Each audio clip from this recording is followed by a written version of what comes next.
আপনারা বলেন তো হাসিনা যেভাবে ক্ষমতা ছাড়িয়েছে এটা ছাড়া কয় একটা ওয়ার্ড মেম্বার পর্যন্ত চলে গেছে। তোরে কোন কথা ঠিক কিনা? উনিক্ষণ যন্ত্র দিয়ে বগুড়া জেলাত আওয়ামী লীগ আছে এটা খুঁজে পাওয়া যাচ্ছে না। মাঝে মধ্যে আমাকে থানার এক পুলিশ কয়, হুজুর আপনার খোঁজে যদি কোনো আওয়ামী লীগ থাকে বলবেন তো। দৈনিক আমাকে 14টা করে ধরা লেখা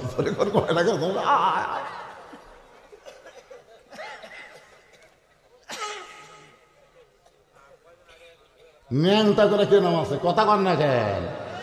তাহলে আমার সঙ্গে সকলে একটু বলেন, তুইজ্জু মান তাশা ওয়া তুযিল্লু মান তাশা বিয়াদিকাল খায়র ইন্নাকা আলা কুল্লি শাইইন কাদির। আল্লাহর নবী বললেন, সাহাবীরা রে, যেই জুব্বা আমি তোমাদের দেখাইতেছি এই জুব্বা পরা অবস্থায় বাইতুল মুকাদ্দাসের ভিতরে আমি 2 রাকাত নামাজের ইমামতি করেছি। এই জুব্বাটা আমি তোমাদের মাঝখানে কাউরে না কাউরে আমি জুব্বাটা নিজের হাতে পরায় দিব বলে আজকে থলিয়ার মধ্যে জুব্বাখানা নিয়ে আইছি। নবী কিন্তু কারো নাম বলে নাই, শুধু বলেছেন তোমাদের মধ্যে কাউরে না কাউরে জুব্বাখানা পরায় দিব। নবীর কাছে যেই সাহাবী বসে আছে তার নাম হলো আবু বকর সিদ্দিক। মনে মনে চিন্তা করে, এই জুব্বাটা নবী আমাকেই পরায়া দিবেন, এই জুব্বাটা নবী আমাকেই পরায়া দিবেন। কারণ আল্লাহর নবী বলেছেন, আল্লাহর পরে এই দুনিয়াতে কেউ যদি আমার দোস্ত থাকে সে দোস্তের নাম হলো আবু বকর সিদ্দিক। সাহাবীরা বললেন, ইয়া রাসূলুল্লাহ, আল্লাহর পরে আবু বকরকে আপনি কেমনে দোস্ত বানালেন? নবী বললেন, তাহলে তোমরা শোনো, তোমরা তো তখন এত সাহাবী ছিল না। গভীর রাত্রে আমি নবী আবু বকরের দরজায় আস্তে করে একটা ঠোকা দিলাম, কারণ ডাক দিলে কাফেররা শুনতে পাবে, এই জন্য আস্তে করে ঠোকা দিলাম। সঙ্গে সঙ্গে দরজা খুলে গেল। নবী বলে, আবু বকর, এই গভীর রাত্রে দরজায় ঠোকা দিলাম আর তুমি দরজা খুলে দিলে, আবু বকর তুমি কি ঘুম পারো না? আবু বকর বলে, রাসূলুল্লাহ, কয়েক মাস আগে আপনি বলেছিলেন একদিন গভীর রাত্রে মক্কা ছেড়ে মদিনায় হিজরত করা লাগবে, আমাকে সঙ্গে করে আপনি মদিনায় যাবেন। সেদিন থেকে আজ পর্যন্ত কোনো রাত্রিবেলা আমি ঘুমাইনি, বরং সারা রাত আমি দরজায় দাঁড়িয়ে থাকি, কখন যেন আমার নবী আসে। নবী বললেন, সাহাবীরা রে, মাটি থেকে 5600 ফুট উপরে গাড়ির সুরের মধ্যে উঠে আমি নবী দুর্বল হয়ে গেলাম। আবু বকরের উরাতকে বালিশ বানায়া আমি নবী কখন যেন ঘুমায় গেছি। নবী আমার একটু দুর্বল হয়ে আবু বকর উরাতকে বালিশ বানায় ঘুমায় গেছে। আবু বকর নবীর মুখের দিকে তাকায়া গান গাইতেছে, শিশুকালে মইরা গেছে মা, গর্ভে থাকতে মরছে পিতা, নবী চোখে দেখলেন না। যেই নবী কোনদিন কারো ক্ষতি করেনি, যেই নবীর চেহারা চাঁদের চাইতো সুন্দর, আর সেই নবী আজকে গাড়ির সুরের ভিতরে আমার উরাতকে বালিশ বানায় ঘুম পাড়তেছে। আবু বকর তাকায় দেখে ওই গাড়ির সুরের গরমে নবীর কপাল দিয়া মুক্তার দানার মতন ঘাম বের হচ্ছে।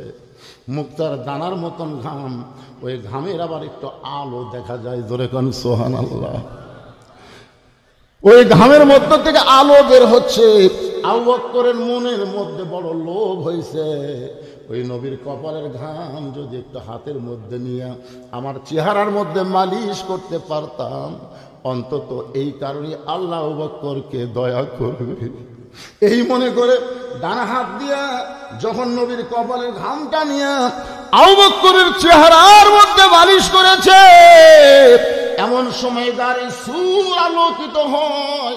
আলোকিত অবস্থায় দেখতে পায় ওই গাড়ির সুরের মধ্যে ছোট্ট একটা ছিদ্র আছে। আবু বকরের বারবার চিন্তা হয়, ওই ছিদ্র দিয়ে যদি কিছু বের হয়ে আমার নবীকে কামড়ায়। আপনার বলেন তো গর্তের মধ্যে কয়জন আছে? জোরে বলেন কয়জন?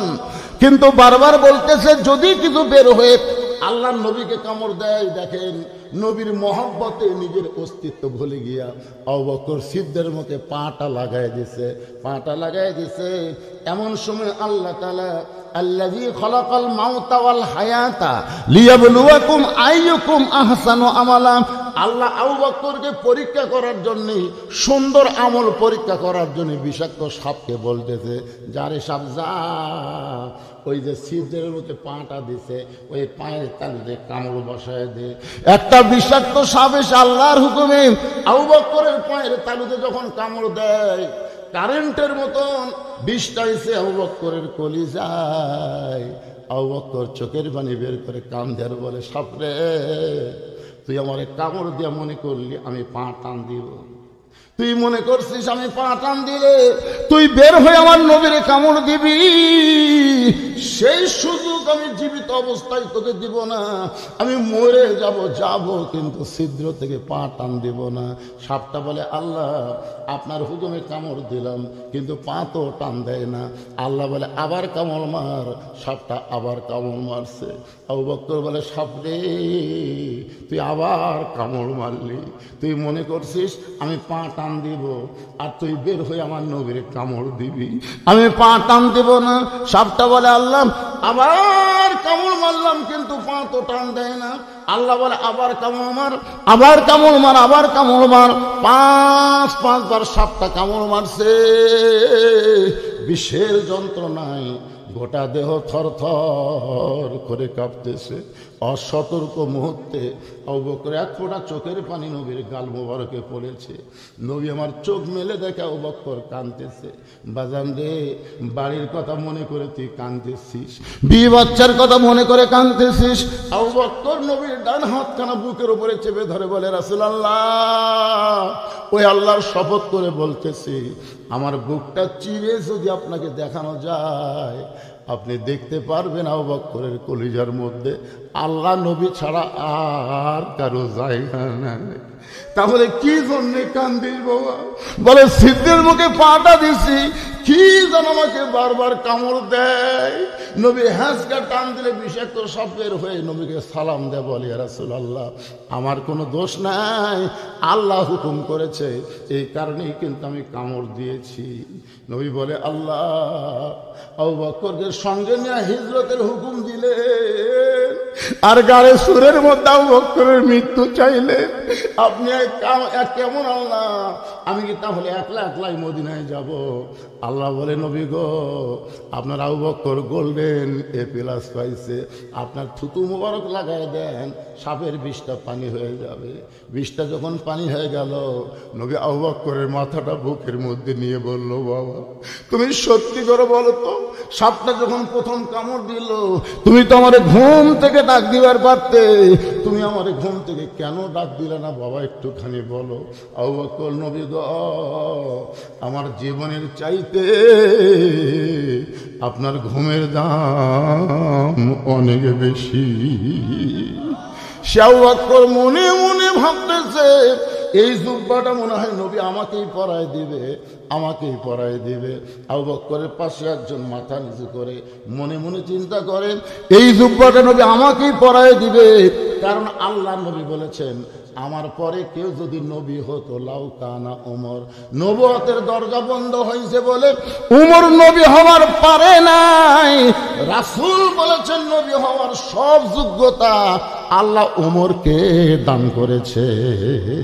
এই কোরআনের 23টা আয়াত আল্লাহ তাআলা উমরের মতের সাথে আল্লাহর মত মিলা নাজিল করেছে। জোরে কান সুবহানাল্লাহ। এমন একটা জায়গায় নবীর মতের সাথে আল্লাহর মত মিলে নাই, কিন্তু উমরের সাথে আল্লাহর মত মিলেছে। এভাবে 23টা আয়াত আল্লাহ উমরের শানে কোরআন নাজিল করেছে।